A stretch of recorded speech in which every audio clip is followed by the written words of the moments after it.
Mick Cronin comes out and he says Big Ten basketball is different. Cronin says it's a much more physical game. What have we been telling the rest of college basketball for so long now, Kent?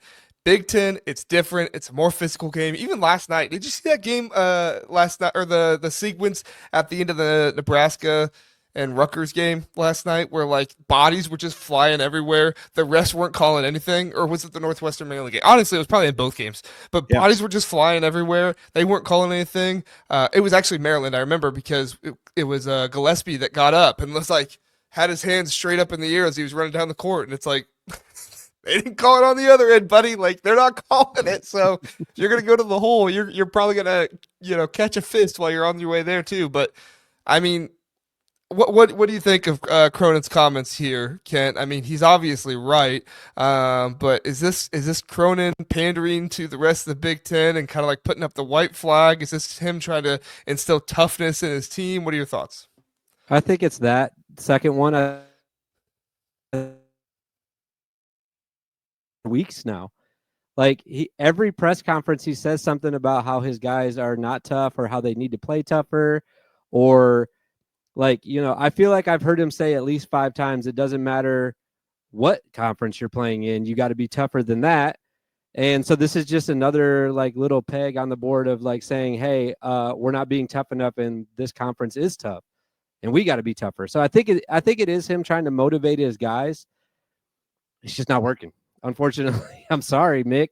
I like him a lot, man. I know we've talked about this at lengths now, but I really like Mick. I think he cares a lot about his guys. I think that he has a weird way of showing it sometimes, especially when he's in front of a camera or a microphone.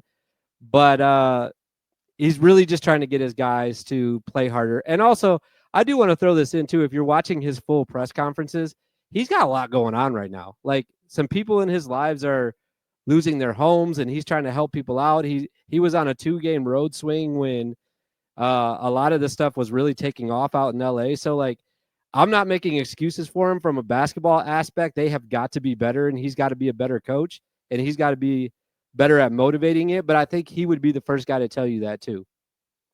Yeah, for sure. I mean, obviously California's in a terrible situation. Southern California, in particular, with everything going on down there. Our thoughts and prayers are out to them and everything that's going on. But I mean, this whether it's because of that or whether it's because of the Big Ten being what the Big Ten is, like this is what Big Ten fans have been telling people for some time. Like one of the reasons why the Big Ten, and I'm not trying to make an excuse and saying this is the only reason why, but it's definitely one of the reasons why a lot of teams get to the tournament in the Big Ten and don't perform as well is A, they're beat up from the season and, they're still hurting, they're still injured. I mean, a lot of these guys feel like football players, with how beat up they are. And then secondly, the games are just officiated differently in the NCAA tournament. It's not consistent from conference to conference with the way things are officiated. This is something that has to get fixed at some point because Big Ten teams right now are playing one way all season long, and then you go to the tournament and then you play a different way, and it's like how are you supposed to have any consistency and try to win games doing that? So another thing that Cronin said, I didn't put it on the screen, but I thought it was funny, and I read it in the article. He said he said when it comes to basketball, a lot of people say dream big. He said in the Big Ten, it's dream for a big. You need a big to go against all those people down low. That's genius. I love that. Yeah, That's witty, he's man. I don't care where I am, what I'm doing. I will always tune in for a Mick Cronin press conference. So Appointment viewing. I'm looking at their schedule right now too. Just like if we're going to dive a little bit deeper into UCLA, they have a couple of games that I think that they could win. So they're back at home against Iowa. What is that? Tonight? No. um Yeah, tonight. yeah, Okay, so tonight. they're playing Iowa tonight at home. Massive. Absolutely massive game for them. Like I know that there's a ton of games left still, but like if they're on a 5-game losing streak and Wisconsin's coming to town, yikes. That's Oh, their next game after that. it starts a back-to-back home home stint for them too. They play at home Friday and then at home Tuesday. That's a weekend for them to rest before they do their next game. Like they need to win they need to win Iowa for sure. Wisconsin, that would be nice, but you got to win versus Iowa. Yeah. I'd say you got to win convincingly too. Like he needs his guys back. Again, I feel like I've said this a couple of times, but it feels like he's losing his locker room, and like a win against Iowa, like a big win against Iowa, would definitely help his cause to get his locker room back. But then going into that Wisconsin game too. After that, though, they have Washington. That should be a win. I feel like that should be a win for everybody. And then at USC, so they're still on the West Coast for those next two games. It's a nice stretch to have.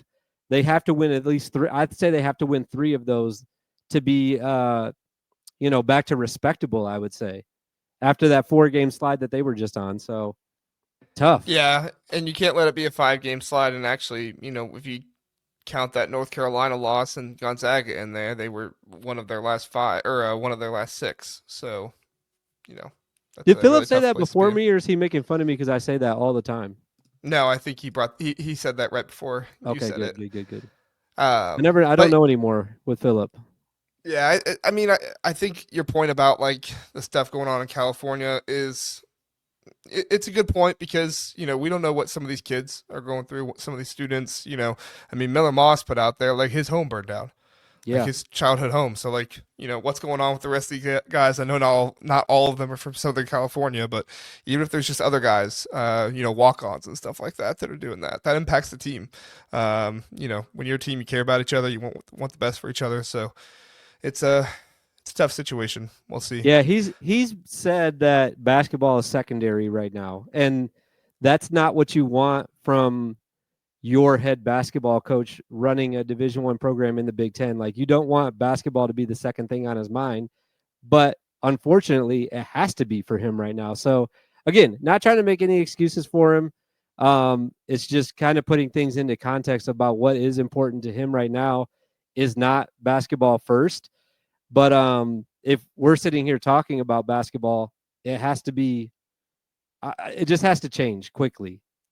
Yeah. Well, and I think that shows like this is the part of college basketball coaching not everybody always wants to talk about because, you just want to talk about the ball and how things are going and stuff like that. But like even though these guys are being paid a lot of money to play for their schools, these are still young guys. These are still guys that need leadership in their lives. They need mentorship and stuff like that. And, coach like Mick Cronin, who is hard on his guys because he does expect a lot from them, he's not hard on them because he's just a douchebag. Like, I mean, he might be, who knows? But I don't get that feel from him. I think he's hard on him because he cares about him and he wants what's best for him.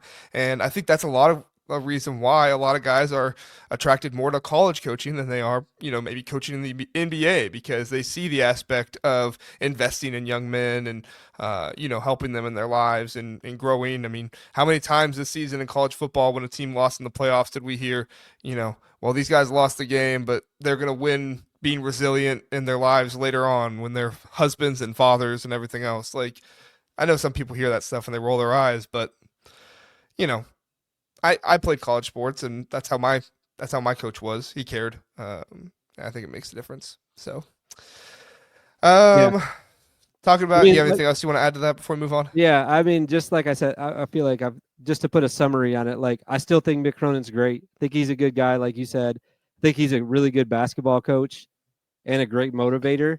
I think that he was definitely towing the line after the Michigan game by calling players out by name. But we've already discussed this. Like, it's either gonna, like someone just said in the it's right here on the Yeah, screen. Jeff said It's it. either gonna motivate them or lose them. I feel like it's losing them, unfortunately, but that's the risk that he took as a coach. And to put things in perspective, like he's got a lot going on right now. So basketball is not number one.